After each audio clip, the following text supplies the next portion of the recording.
Good morning, everyone. My name is Tanisha Nunn Gary, and I am the president of the African American Chamber of Commerce of Central Florida. On behalf of our board of directors, chamber trustees, and the entire chamber team, welcome and thank you for joining our annual CEO Roundtable, sponsored by Gunster and moderated by Mr. Derek Bruce. Derek is the managing shareholder of the Orlando office of Gunster, and he is also a member of the board of directors for the African American Chamber of Commerce of Central Florida, where Derek chairs our advocacy committee. Today, Derek will serve as our moderator for the discussion featuring the one and only Simon T. Bailey, author of Be the Spark, an amazing book that right now we all need more than ever. I am sure that this morning's conversation will be one to ignite that inner spark that we all need now as we go through this competitive business market and make sure that we can regroup and retool as we reopen. So I will turn it over to our moderator, Derek Bruce, for this morning's discussion. Thank you, Derek. Tanisha, thank you very much for the opportunity as well as that kind introduction. And good morning to all of our participants. Thank you so much for being part of the CEO Roundtable webinar today. As Tanisha mentioned, my name is Derek Bruce, and I'm proud to be the Orlando office managing shareholder for the Gunster law firm, Florida's law firm for business, as well as a member of the board of directors of the African American Chamber of Commerce of Central Florida.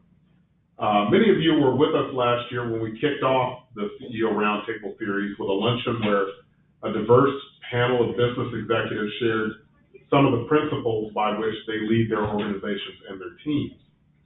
Gunster is very pleased to once again sponsor the CEO Roundtable, albeit a little different fashion than we may have envisioned just a few months ago. To say the tools that made for a successful business have changed in the last few months would be a massive understatement. Brands that have withstood the ups and downs of economic cycles for generations are falling victim to an economic bombshell few saw coming. Some filing for bankruptcy protections and others closing the doors completely. That says little about the small business that has seen its entire economic model turned on its head. Restaurants whose margins have depended on maximizing the number of patrons that can be comfortably seated in their establishment are having to rethink how to use that space and to safely open for employees and customers alike. The construction company who perform services for state and local governments are seeing projects they had in the pipeline put on hold as tax revenues decline. And businesses whose employees either do not feel safe returning to work or want flexibility to work remotely even after the business is fully reopened will be challenges that owners and HR managers have to deal with for years to come. So we decided to go in a little different direction with the CEO Roundtable this year. We wanted to provide you, business leaders and owners, with very practical insights on how you can prepare right now for success as our communities reopen and we embrace a post-COVID-19 world. And we're so fortunate to have a visionary leader among us here in Central Florida who specializes in just that, teaching business leaders at iconic companies like Google, Microsoft, MasterCard, Hilton, and our government with the NSA, just to name a few, breakthrough strategies which help them to secure a foothold in an increasingly competitive marketplace. Simon Bailey is someone I've had the privilege of knowing and calling a friend for 20 years. We served this community together in a different capacity then, and I've had the privilege of watching him inspire leaders all over the world. The Bible says a prophet has no honor in his own country, but I submit we in Central Florida know just how valuable of an asset we have in Simon. Many of us, however, myself included, don't know how he got his start, at least until I read his excellent book that Tanisha showed you earlier, and that will be the guidepost for our conversation today. It's called Be the Spark, 5 Platinum Principles for Creating Customers for Life. He started in the hospitality industry at the Days Inn in downtown Atlanta and rose to the role of sales director for the Disney Institute before deciding to share his gifts more broadly. Now, I'm not going to steal Simon's thunder by going through the book in detail, But I will say, if you do not already have a copy of Be the Spark, do yourself a favor and get it. It's available on Amazon as well as on his website, simontbailey.com. So without further ado, please allow me to introduce our speaker today, my friend Simon Bailey.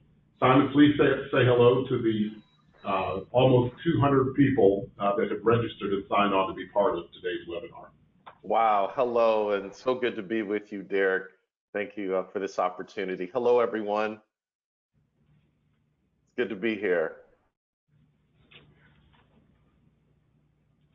Excellent. Simon, do you want to, for those who may not be quite as familiar with you and or your story, would you like to just share a little background about yourself?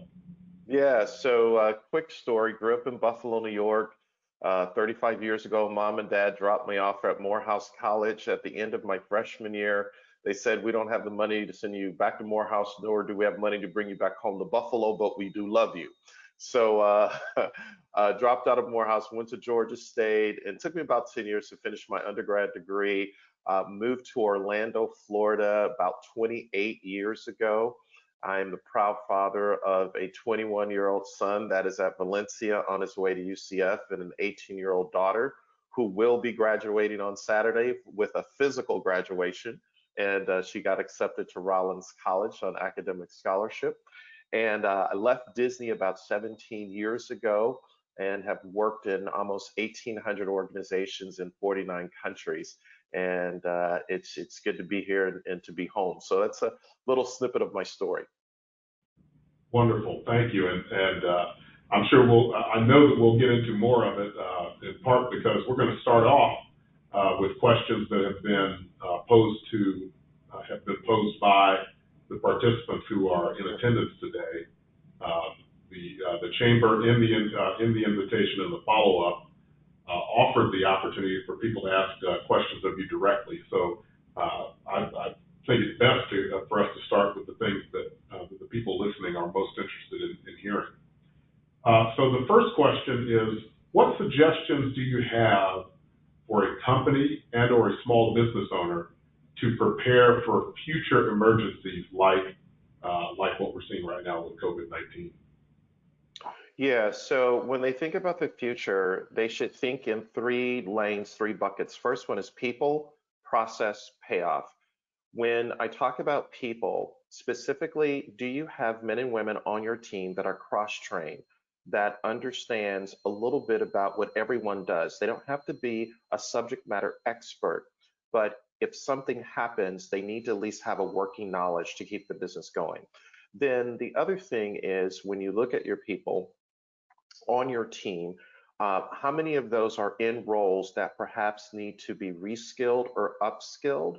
So upskill is they're in a role that they perhaps need to learn another skill. So if something happens, they're prepared to take that role to the next level. When you think about your processes, it really looks at what is your technology, your data, is everything saved? Where can people go if something happens? And then how are you going to communicate with your customers? Is there a messaging or communication plan in place? And this is something that you should literally be doing almost a test run every 90 days. The other part of your process is, obviously you have a CFO who looks at the financial picture of the organization. What's the day's cash on hand? Do you have those great banking relationships that are in place? So if the worst happens, what is that plan? And then the payoff is, why are you doing these things? And the reason you want to have that payoff for the why, when you take your team members through the drill, they'll understand that if the worst happens, we are prepared to handle it. The other thing to think about is revisiting your forecast and looking at your forecast through a new lens and say, if half of our customers went away, what would we do to still drive revenue? How do we make the shift to maybe more online? So always thinking of what are those different levers that you can pull if the worst happens. No, I think that's very helpful. A lot of us have gotten accustomed to thinking of the worst as hey, a flat economy or a slower rate of increase or rate of growth, not really the type of collapse, frankly, that we're enduring right now. So revisiting those and really having contingency plans that prepare for the worst, I think is very valuable. This next question came through the audience, but I think it goes right to what you talk about in the book. During this time, what can a business owner do to serve his or her customer base at the highest level? Yeah. So first thing is serving is the new selling. And to reach out to your customers to check in to say, how are you doing and what can I do to serve you? That's the first thing. The second thing is to let them know that whatever opportunity that you were working on, tell them they can sign now, pay later. Because what you want to do is let them know, hey, we're in this together and we want to partner with you and collaborate with you. So whatever we are working on, listen, we are here for you. And what can we do to help your business keep going? I think the other thing is you have to decide to become what I would call a significant business, not just a successful business. So quick example. So a dry cleaner's closed for the last 8 weeks, right? Because people are not bringing their clothes there to be dried. But all of a sudden, the dry cleaner sees an opportunity to help first responders and healthcare workers who still need their clothes clean. So now that dry cleaners in their customers' eyes become significant because they're doing something to make a difference. Look at Ford, couldn't make cars. Ford all of a sudden makes the shift to make ventilators. In their customers' eyes, their customers will say, whoa, how did they come up with that? Because they're doing something significant. So you want to let your customers know, here's what we're doing to be relevant and to be in service and to make a difference every single day. Wow, that's fantastic insight. And this is an offshoot of that last question. Many businesses place their emphasis on customer service, but I've heard you say the focus needs to be on customer's love. Can you talk about the difference between those two beyond just the rhetorical, what's obvious rhetorically, and why it's so important? Yeah, so a few years ago, I had a chance to do some work with Chick-fil-A and spent a considerable time in just understanding their culture, interviewing their owners from all over the United States to just understand the Chick-fil-A culture. Because Derek, where I was a little confused is I was trying to understand how did Chick-fil-A make more money per square foot than any other fast quick service restaurant, but they're closed on Sunday. And it wasn't until I talked to Dan Cathy, the chairman and CEO, son of the founder Truett, and he said, Simon, we're not in the chicken business, we're in the people business, and we just happen to sell chicken. So what I discovered in that moment, customer service is a department, but customer love is a mindset. And what Chick-fil-A has been able to do is they have infused everyone throughout their organization and in their stores with the mindset of customer love. So for example, if you go to Chick-fil-A, they will ask, what is your name? What other quick service restaurant takes the time to ask, what's your name? That's customer love. If you remember, Chick-fil-A was one of the first restaurants that had a person outside on the drive-through with an iPad taking your order. Guess what? All the other quick service restaurants that had drive-through could do the same. But what Chick-fil-A realized that love is not what it says, it's what it does. It's going the extra inch. So they went the extra inch to provide a service to their customers, because when you go through quick service restaurants, it's all about throughput. So how do we take time out of the equation to get more cars through? That's the customer love mindset, where you look in your business and you say, how do I remove the friction or those things that cause customers to be like, whoa. Now, here's the other thing. Chick-fil-A also understands when you're in their restaurant, not only do they ask your name, but when you receive their order, they say, my pleasure. We're talking a 2 to 3 minute interaction. How difficult is it to have the chip embedded to say, my pleasure? Every other restaurant has that opportunity, but Chick-fil-A understands when they create a customer love mindset and hug customer with their words, then customers become their unofficial marketing department. Oh, that's fantastic. And you're seeing that because I will confess I've been through a Chick-fil-A drive-through or two during this pandemic, and you see just how efficient they are, but then also how the mindset that you talk about of customer love comes through in multiple ways beyond just efficiency. This was another question that came in from our participants. What are the greatest challenges you see for business owners as they begin to reopen, and how can they overcome those? And obviously that's more of that may be a business specific question that you could drill down further into if you were having singular conversations. But broadly speaking, what do business owners need to be most focused on? The number one thing business owners have to focus on is safety first, because you have employees that, and you mentioned it, they don't necessarily want to come back to that location if they can work remote or if that's an option.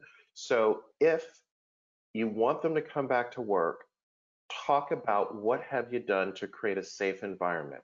Because if employees don't feel safe, customers will not feel safe, and the customer will hear it through their voice and will see it in their interaction. They'll sense it in their eyes. So safety first is the number one thing. The second thing is organizations and businesses have to think about how will we communicate in this environment, starting with employees first. One thing that I would encourage business owners to think about, to change the language from social distancing to physical distancing, because we are social creatures. And if people have been isolated, quarantined, shelter in place, and now to come out to a physical location when we are social beings, and we understand that we have to respect staying 6 feet apart, but I think using the language of physical distancing takes a bit of the edge off of just that whole perception. And then the next thing is educating employees with the languaging of how we are in this together and we are here for you. Now, let me give you a few specifics. Every business owner has to encourage their leadership team and their business to be human. Being human is to acknowledge the emotions that everyone is facing. We have gone through this. Secondly, activate kindness, understanding that if people choose to work remote, that's great. If there are customers that need a mask or need a hand sanitizers or whatever, we're quick to there. We want to activate kindness. And then the other thing that I think business owners have to be aware of is, how do you ensure that the men and women that work with you and collaborate with you and represent your brand, that they feel safe enough to ask for help? Because here's the mindset, Derek, that's happening right now. When I don't know if I'm going to have a job next week, I work hard enough to do this job. I will not ask for help, and I will do what I need to do. When in fact, there might be other team members who can help that person. So you have to understand the mindset of individuals who may have had a friend or a loved one furloughed or laid off. Then you have a customer who now has been conditioned, and we'll use restaurants as an example. They have been conditioned to pick up takeout. Now we're saying they can come back into the restaurant. You have to first of all greet them with a smile, and hopefully on your website you have outlined, here are all of the safety precautions that we have taken. And it doesn't matter if you're in a restaurant, but it needs to be front and center, saying here's how we are practicing safety here at our business, so that when customers enter into that establishment, they walk away with the feeling to say, this business has gone the extra inch. They are taking my safety into account, and the safety of their employees. I feel comfortable. Because if that customer feels comfortable when they come into your establishment, they're going to leave and begin to tell others through social media, through their smartphone, others that, wow, this place of business gets it. And that is marketing that you don't pay for. So businesses really have to think, how are we showing up, especially if we're customer facing? And have we gone through the extra paces to make sure that our messaging, our communication, and everyone is on point? Wonderful. Thank you. One of the things that we tend to think about individually, but I don't know that we've placed enough emphasis on it from a business leader perspective is mental health and some of the awareness and issues that our employees are dealing with, frankly, that we as business owners are dealing with. Can you talk a little bit about the challenges or how business leaders should be thinking about that and at what level they should consider engaging? Yeah, the latest research from the World Health Organization says that it will cost about $1 trillion globally of lost productivity because men and women have anxiety, fear, worry, and stress about the future.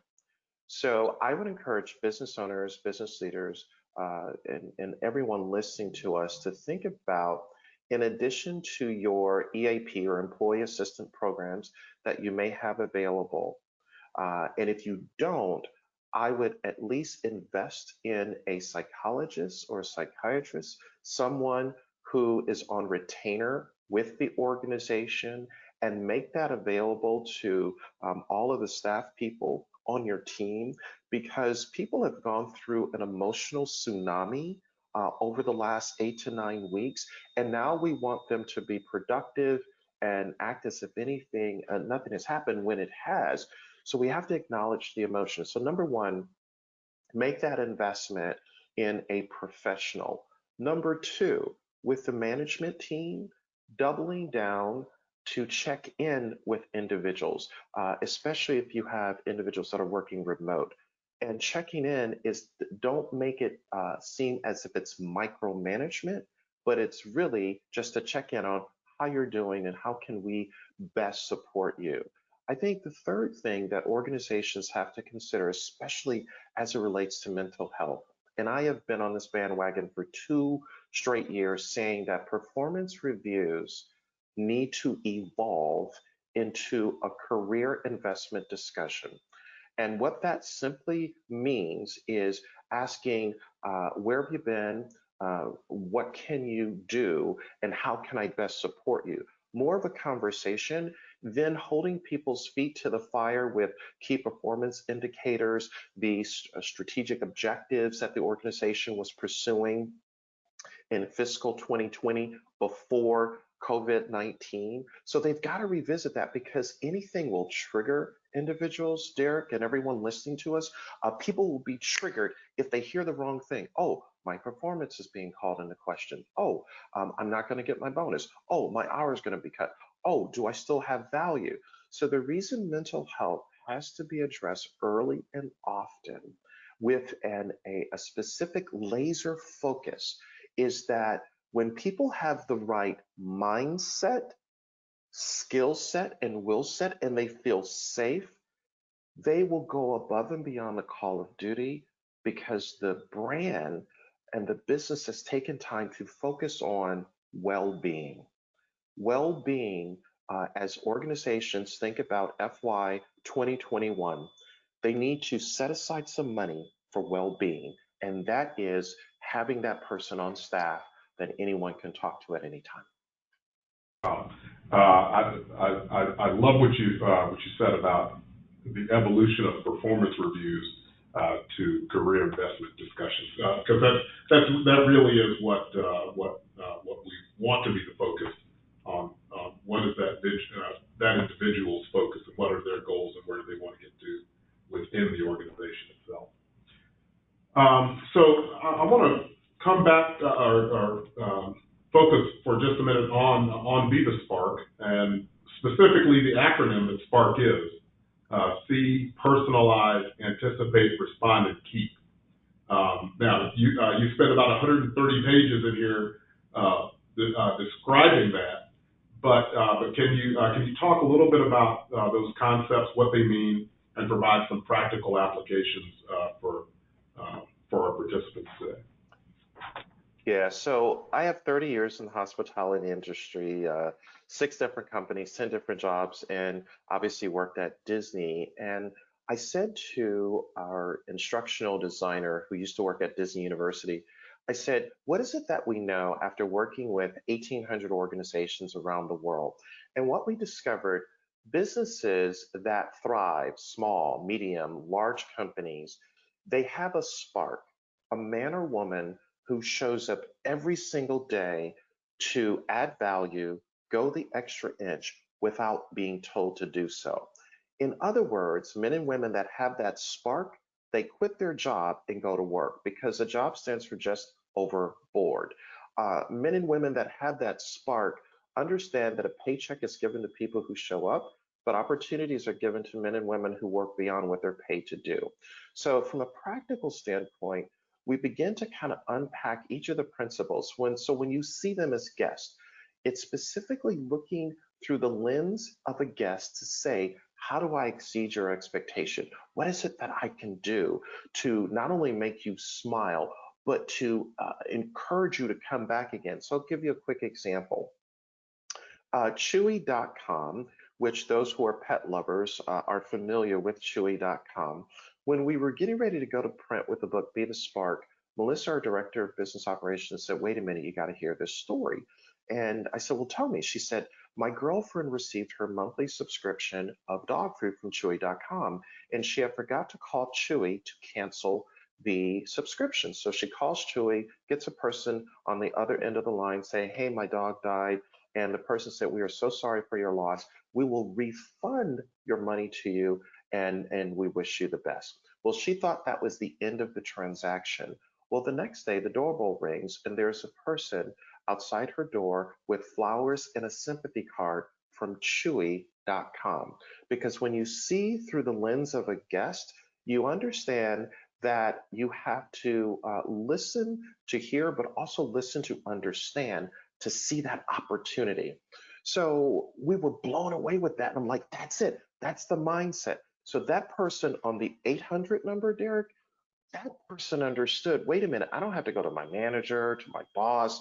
Wait a minute, what can I do to be the spark for this customer? Now, here's the net takeaway.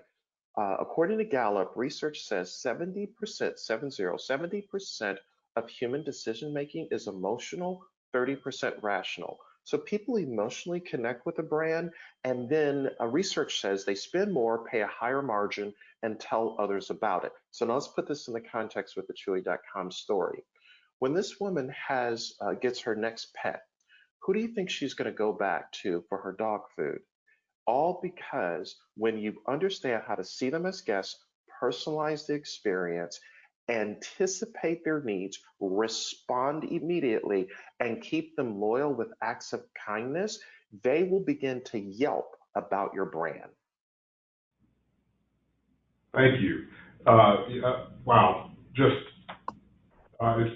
For me, it's very refreshing to hear that, because we hear so much about how the consumer is becoming more emotionally distant and emotionally detached from their purchasing decisions and making their decisions much more on a pure qualitative analysis. But hearing some of the stories you talk about, you still want to make sure quality is there, but the spark is the differentiator.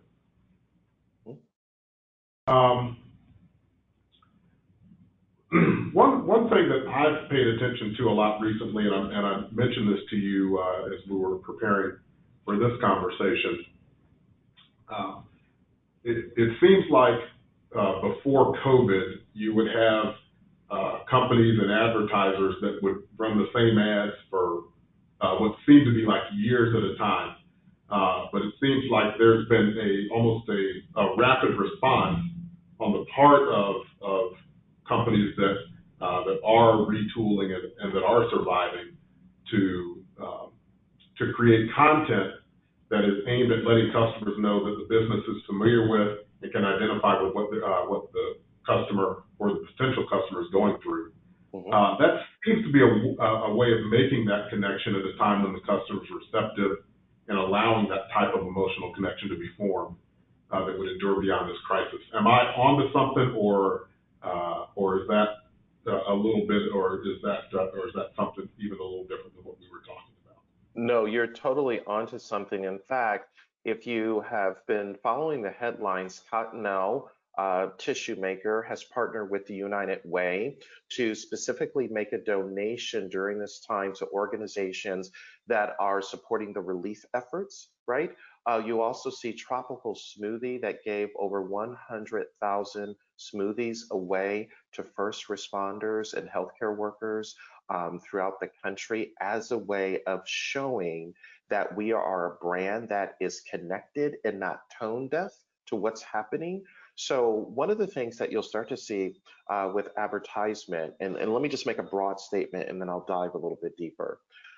What we're experiencing right now, and everyone listening to us, is a brand is not just the name on the door or the website. That's not the brand.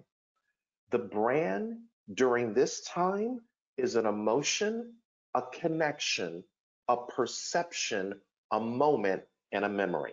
I'm going to say that again. A brand is not the mission and vision statement that you paid an outside consulting company to tell you why you're so wonderful. That's not your brand.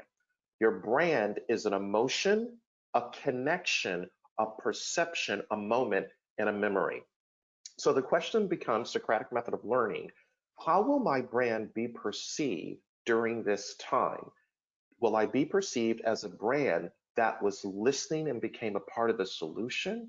Or am I a brand when people were looking for their PPP money or whatever? How did our brand show up? Because that tells the story about who the brand really is at the core. I've got one more question, and then I'm going to ask for Sheena's help with opening it up so that our participants can ask questions of you directly. But one of the things I've heard you mention when speaking to audience is storytelling and authentic messaging. And again, it's just the moniker has something intuitive about it, but specifically in this time, it seems to be just even that much more important. Can you talk about communicating and presenting authentic messaging and storytelling in a compelling way for the business and the business owner? Yeah, storytelling, as all of us know, for thousands of years, has this ability to move from communication, stoic communication, to connection. When people hear a story, the once upon a time kicks in, and now they want to lean in and say, tell me more, because we all learn through stories. The other interesting thing, what a story does from a neurological standpoint, is the moment people hear a story, there is firing off in the brain where we are associating, we are connecting with, whoa, I'm familiar with that. And then we start to think of our own life through the story. So I believe if you really want to connect now and be authentic, start with a story of what you have learned, what your business has learned, what your company has learned through this time. The second thing is hear the stories of others and provide a way, a platform for employees and team members and contractors and customers to share their once upon a time. Because here's the net and why storytelling is so important. Let me put it to everyone this way. Connectedness is the new currency.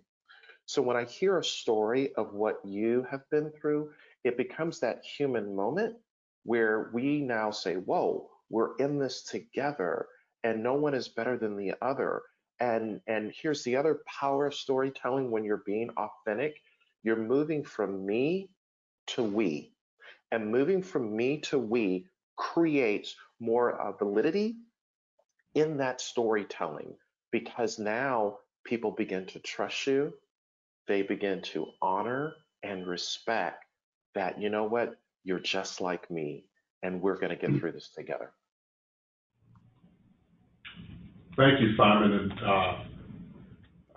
I want to see if Sheena can assist us now in opening up the floor to questions. And if you are an attendee today and you have a question that you'd like to pose to Simon or me, feel free. Now is your opportunity. We just ask that when you ask the question, unmute your microphone to do so, and then go back to mute once you've completed your question.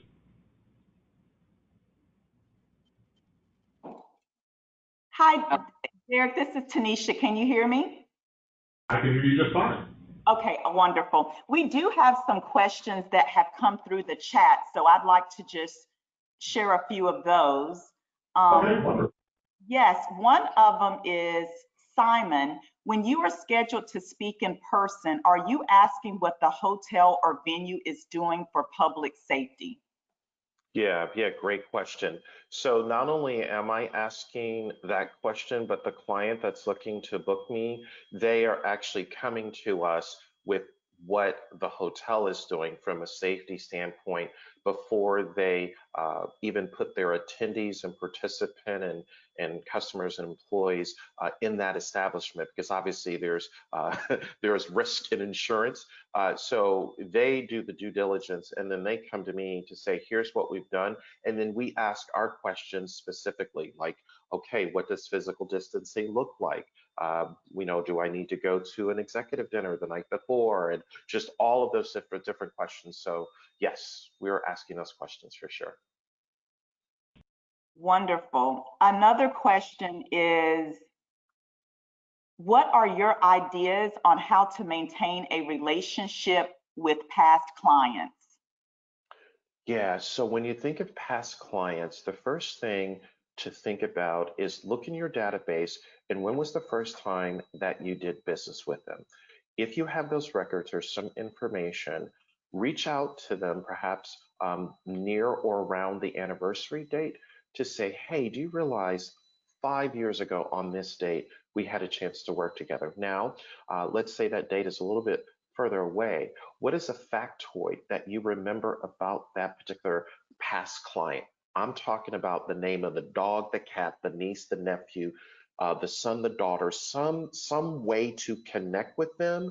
So when you reach out, it's not just the cold, hey, thinking about you, and they know, oh, they're calling to ask for business or if I have anything. No, what you do is reach out with intention. Another way to think about it, and I'm a little old school, but to send a handwritten note on really nice stock card with a personal stamp, then following up with a phone call, really powerful because it becomes another way to connect with that client. Also, looking at the different local trade pubs or wherever that client's name may appear, if something good has happened in their business, recognize them by saying, hey, saw this great story in the Orlando Sentinel or Orlando Business Journal and just wanted to reach out and say congratulations. So now Harvey Mackay wrote a book years ago, and it's called Dig Your Well Before You're Thirsty. And his whole point was in connecting with a past client, you have to continue to make deposits into their emotional bank account when they don't have business for you. So by the time you do follow up with them, the interest has accrued in the account and you might be able to make a withdrawal or a deposit. Wonderful. Thank you, Simon. We have a lot of questions coming in. Another one, and I don't know if you can answer this one, but it is a good question. What percentage of businesses have a plan for emergencies before COVID-19? Oh my goodness, I can't answer that. I didn't think so. Yes. I don't know. It's a good question, but after this, a lot of businesses will have a contingency plan. Oh, yes, in fact. For sure, for sure. Totally. Okay, moving right on, let's see. Our friend Landra Robinson asked, what exactly is the spark?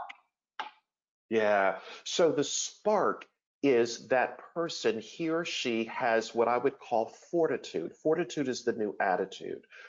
They have the ability where psychological ownership of the business has been transferred to them. And they have that spark to say, if I hear it, I own it. They have the ability to listen and not just have selective hearing. Men and women with the spark have the ability to see the opportunity instead of a problem. So it's never a problem. It's an opportunity to learn and grow. And then finally, men and women that have that spark, they have a sense of urgency. They respond immediately. They don't let things fester or push things to the side. They handle it right then and right there because they own the business. Absolutely. Be on it and be intentional. I like that. Yes. Let's see. Also, we have, okay, let's see.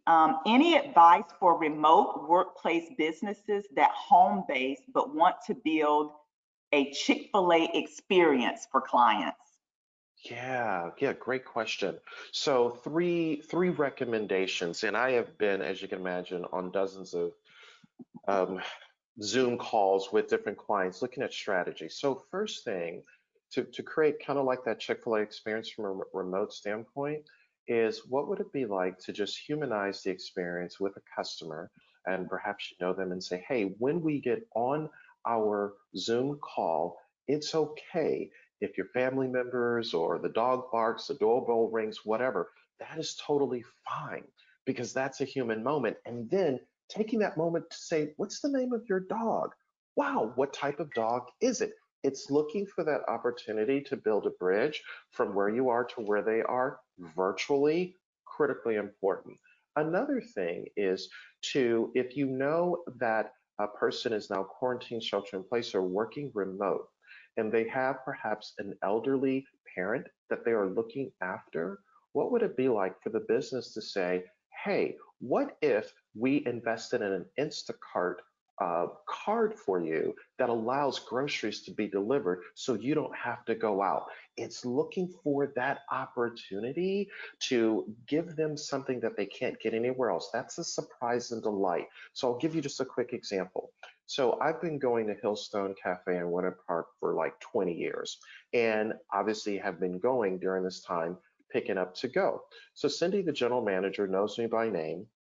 And in my first takeout, like 6 weeks ago, she put a little box of a brownie with nuts that had been soaked in some type of wine sauce as a little something extra. And I was like, what? Because she saw a need to give a little something extra. That didn't cost me anything, but I was like, oh my God, I need to leave another tip. What can you do to exceed expectations? Wonderful. Could you tell us again what a brand is? They want to make Yes. sure that they got all of that, the emotion, the perception, all of that. Could you repeat that, please? Yeah. So a brand is an emotion, a connection, a perception, a moment, and a memory. Let me just tell you why I say moment and memory. Uh, Dr. Daniel Kahneman, professor emeritus at Princeton and Nobel Prize winning laureate, says in his research that there are 19,200 daily moments. All right.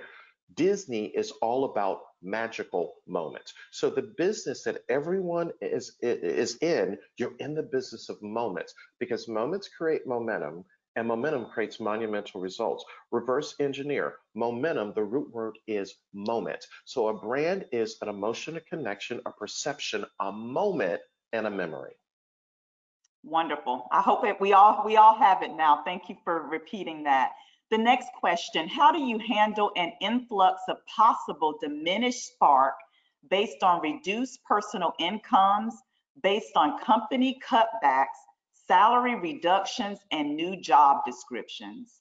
That's Wow. real. That's a lot. That's That real for a lot of us. that is that is a lot. So let's just pause and take a deep breath, right? First of all, thank you for having the boldness to ask that question. Um, I don't know if I have the perfect answer. but I will give you some recommendations of how I've been coaching CEOs most recently. Number one, it's being authentic and empathetic.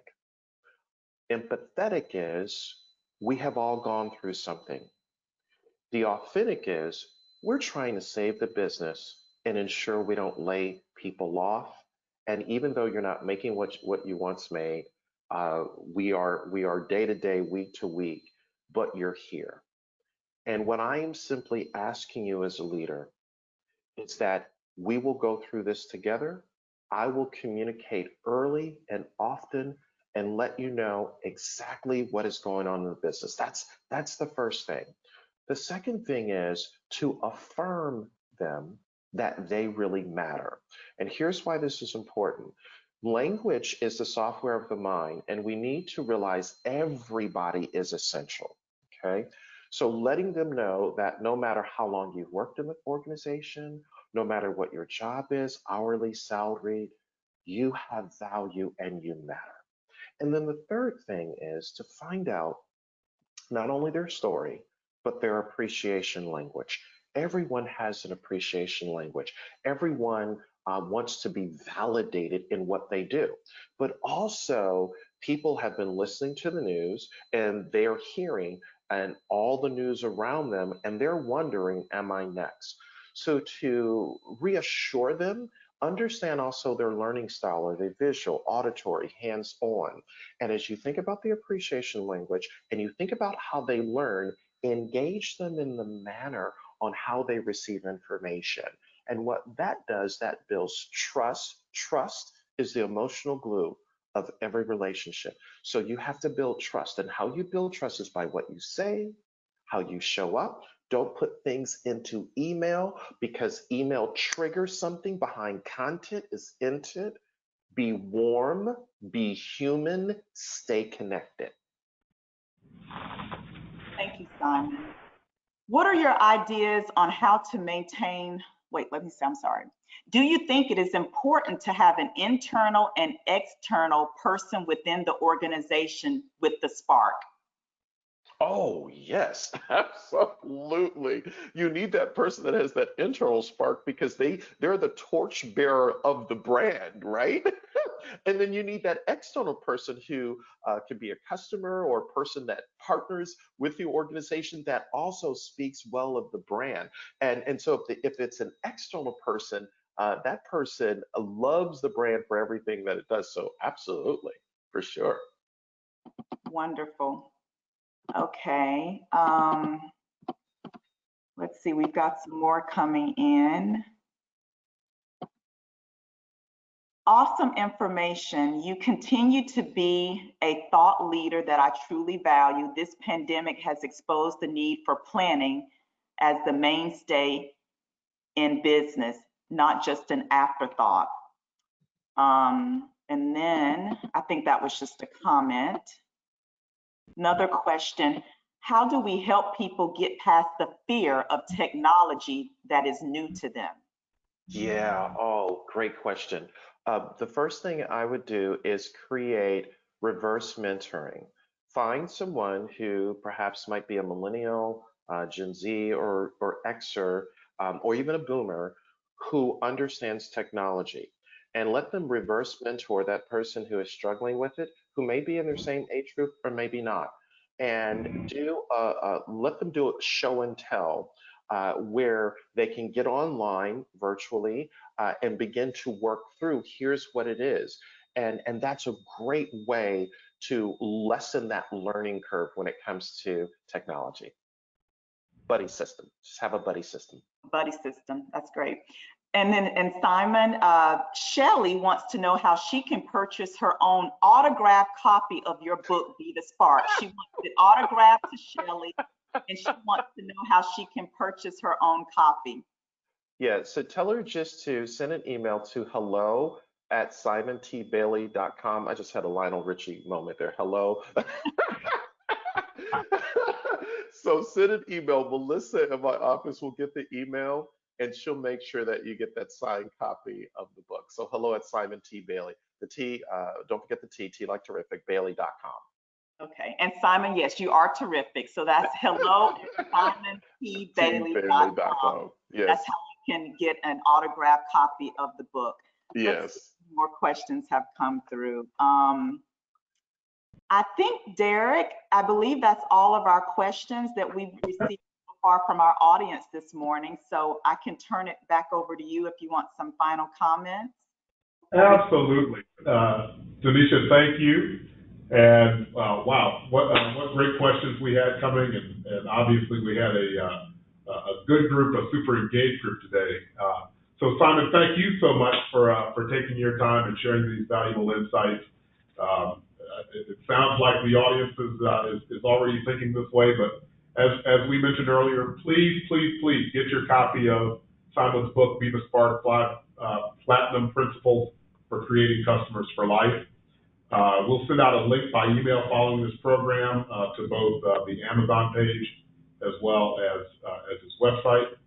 And I'd be remiss if I didn't mention that our team here at Gunster stands ready to assist you with any and all legal issues you may have related to maintaining and growing your business, or generally, or COVID response work specifically. Visit our website at gunster.com, or you can contact me directly with any questions at dbruce@gunster.com. So again, thank you all for taking part in our webinar today. And now I'll give you back to our fearless leader at the African American Chamber, Tanisha Gary, for some closing thoughts and comments. Awesome. Thank you so much, Derek, for leading us in such an engaging discussion on how we can be the spark, not only during this time, but moving forward with our business. Simon T. Bailey, Simon Terrific Bailey, thank you so much. My phone has been blowing up with text messages saying that this discussion was so relevant and so right on time, and just thanking the chamber. And we thank you for taking your time. We know you're very busy. You're an actual international speaker. So thank you for giving your home some attention and some love this morning here in Central Florida, and for assisting our businesses. This was such an engaging discussion, and on behalf of our entire chamber, thank you. The websites are up. You can look at Gunster, as Derek mentioned earlier, www.gunster.com, and then also www.simontbailey.com. The recording will be available for this workshop at www.blackcommerce.org. Again, I encourage everyone, just like Shelley wanted it, get your book. You can even have an autographed copy of Be the Spark. It's wonderful. Okay, we'll go to the next slide. I do want to just let everyone know in the audience about a few virtual events that we have coming up. Next Tuesday, we'll have another part of a very relevant discussion on May 26th at 11 a.m. It's a medical professionals roundtable, and we have 4 local doctors who are going to talk about the disparities for COVID-19 and how it's affected the African American community, specific here in Central Florida. It's sponsored by our chamber member and our friends at Avid Health. So please go to our website, www.blackcommerce.org, and make sure you sign up to be a part of this very important conversation. Also, we have coming up a few more things. We have in July our political hobnob. With everything that's going on, we cannot lose sight and focus that this is an election year, and more details are to come on that at a later date. Just please tune in and stay up to date at our website. In August, we have another inaugural event, which will be our business conference, August the 21st, 2020 at Full Sail Live. It is a full day business conference. And we rescheduled our golf tournament. It was previously to be on May the 11th. Now it will be October 26th, sponsored by BB&T and SunTrust, now Truist, as well as Disney. You can find out about all of those upcoming signature events on our website. I also encourage all of you to please follow us on social media. You see our handle for Facebook, Instagram, LinkedIn, as well as you can surf us and find us on YouTube to find recordings on all of our past virtual webinars, and they are also on our website. So again, thank you to Gunster, thank you to Simon for joining us, and thank you to all of you out in the audience for taking part in this morning's discussion. Here at the Chamber, we wish everyone continued safety and prayers for your business, and just know that we will all get through this. So enjoy the rest of your day, and thank you for joining us. Bye-bye.